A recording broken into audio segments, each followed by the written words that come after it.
Hola a todos, estamos de regreso y aquí tenemos a Mandarino, se los presento. Ya tiene un año, no se puede ver, aquí está. Tiene un año de que lo recogí de la calle, así que quería saludarlos a ustedes también. Entonces continuamos, nos falta un video y voy a poner más adelante para que empecemos. ¿Por qué recordamos a los griegos hasta la fecha? ¿Por qué son tan recordados? ¿Y por qué tomamos muchas de nuestras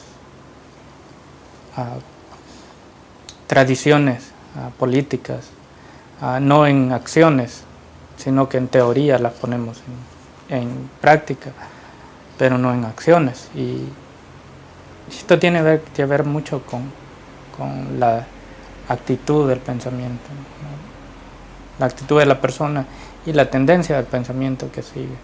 Y los griegos estaban muy conocedores de esto. Ellos sabían las motivaciones del individuo. Entonces hablamos de los tiranos anteriormente y ¿cómo empezó? ¿Por qué observamos a los griegos ahora como los observamos? Porque así como he puesto los demás videos de diferentes culturas,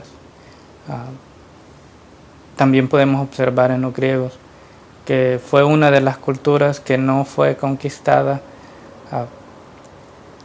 aunque hay dichos, Roma conquistó Griega, pero fueron los griegos quienes en verdad conquistaron Roma por la manera cultural. Por ejemplo, tenemos Zeus, se convirtió en Júpiter, Atenas se convirtió en Minerva, o sea, eran primos y uno le copió al otro. Y aquellos, los romanos, ganaron la guerra, pero tomaron a los griegos de esclavos, pero vieron que los griegos esclavos tenían cultura y empezaron a copiar esto. Entonces, fueron 3 batallas que distinguieron a los griegos hasta la fecha como que eran personas que tenían una tendencia hacia la nobleza, de defender sus ideales y morir por esto. Y tenemos 3 guerras que son la batalla de Maratón, donde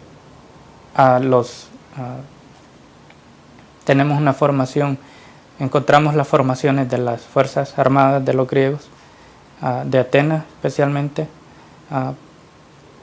y esto empezó con Miletos, con la destrucción de Miletos, que fue una invasión que hizo el imperio persa en ese tiempo a Miletos, y por 20 años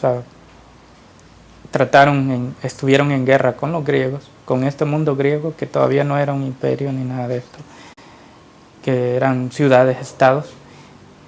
Y en esto fueron 3 batallas que distinguieron, que remarcaron que en verdad los griegos no solo aplicaban su pensamiento hacia las artes, sino que también a la guerra. Ellos eran organizados en esto. Está la batalla de Maratón, donde supuestamente las cifras son de que por cada ateneo que moría eran 33 persas y que morían. Entonces el nivel de organización era bastante remarcable, y ejecutaban de esa manera también. Y luego tenemos la Termopylae, que fue la guerra de Termopylae, que es donde sacan la película Los 300, que son los espartanos en este caso, deteniendo a miles de soldados persas. Y así como se ve en la película, la película exagera bastante, pero en verdad esto sucedió, estas cosas sí fueron. Habían otros grupos de otras ciudades, mandaron refuerzos, pero por lo general se le da conocimiento a los 300 porque ellos fueron los que estaban al pie de la lanza, y ellos eran como la policía de Grecia en ese tiempo, no la policía, pero la fuerza armada Y de aquí es donde tomamos el entrenamiento de las academias en, en las Fuerzas Armadas. De aquí viene esta tradición de establecer una forma de barracas, que le llaman, donde se hospedan personas que están diseñadas solo para estar en estas posiciones. Y excepto que los griegos eran muy extremistas sobre esto, que ellos las 24 horas por 50 años, esto era su vida, solo dedicarse a esto, y por eso que era una clase específica solo para eso. En cambio los ateneos eran un poco más relajados en esto, pero eso sí, que cada persona que estaba apta para la guerra tenía que aportar su propio armamento, su armadura y todo esto. Luego estaba ya hemos mencionado un poco de esto, la tercera guerra de Salamis, que fueron los tiremes, que encontraron bastante plata, minas de plata, y ellos se pusieron a hacer barcos, se hicieron 300 barcos los griegos, y aquí les dejo un video, un ejemplo de esta tecnología. En este tiempo no se miraban fuerzas navales, y ellos aplicaron el conocimiento que tenían de navegación, incluyendo la manera de hacer barcos, y la aplicaron para hacer una fuerza naval estrictamente para la guerra. Y aquí está un ejemplo de la reconstrucción de estas cosas. Así que aquí les dejo el video.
Entonces, fue así como los griegos,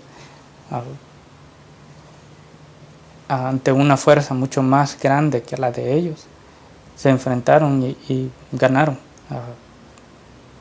Eso da a entender que también los griegos manejaban el mar también. Y en este caso también hablamos anteriormente de que Sócrates era era un soldado y era un hoplite, ya lo mencioné anteriormente. Y cómo fueron derrotados los hoplites eran de que las lanzas ya no eran de 2 metros, 3 metros, sino que las lanzas que ocuparon los macedonios eran de 6, 7 metros, muy diferente, casi impenetrable a las formaciones. Pero esto fue usado hasta después, cuando los griegos fueron derrotados.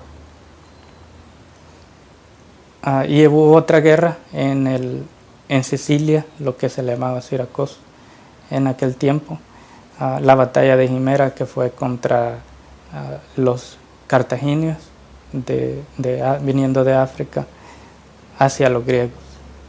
Esa era otra invasión que también los griegos ganaron. Fueron 4 batallas que remarcaron que en verdad no era de estar bromeando con los griegos. Si querías conquistarlos, no era la manera de conquistar Grecia a fuerza, porque estaban bien organizados y aplicaron, y ese sentido de nacional se empezó a promover más adentro de Grecia. Entonces Atenas era la cabeza cuando ganaron la guerra. Las demás islas les daban tributo y era una isla, hicieron el Banco Central, luego se la llevaron para el Partenón, que es el templo de Atenas. Eso lo hicieron como el Banco Central, donde todos los tributos que le daban a Atenas por haber liberado de la invasión persa, como agradecimiento. Claro, esto no se sentó muy bien con los espartas, y los espartas empezaron a generar una liga de facciones contra los griegos, contra los mismos ateneos. Y esto dio paso a una guerra de ligas, de las ligas. Cada quien se repartían amistades y se hacían guerras menores. Después de esto, después de la guerra de Persia, y así fue como los espartanos finalmente le ganaron a Grecia y instalaron demagogos de regreso, para que todo el dinero que sacaban de Grecia se lo mandaban a los espartanos, y de esta manera los espartanos empezaron a hacerse un poco más, empezó a corromperse esa tendencia de que no les importaba mucho el dinero, sino que les importaba que la única manera de vivir libres como ellos querían era peleando. Y aquí tenemos también, se empezó a promover las tragedias, las comedias, dramas en teatros, todo este tipo de cosas. Y así fue como cuando entraron los macedonios. Cuando se habla de Grecia como imperio, no se reconoce Grecia como Grecia, sino que los macedonios llegaron con los falanges, con las lanzas mucho más largas, que esta estrategia fue adoptada por los mismos griegos, ya que los griegos estaban débiles nacionalmente y económicamente, y no pudieron resistir. Y en verdad los macedonios no querían destruir los griegos, sino que querían agregarlos al imperio que ellos estaban creando. Y fue donde vemos a Filipo de Macedonia, el papá de Alexander, que después de que él murió, Alexander tomó las fuerzas armadas. Y aquí vemos la unión de Grecia. Cuando pensamos de Grecia como imperio, es esto, no es Grecia como tal, Y aquí podemos ver, les pongo un dibujo aquí abajo que podemos observar que el periodo del declive de la cultura de Grecia no fue al tope, sino que cuando entró Alexander. Y les voy a poner pausa un momento y ya regresamos.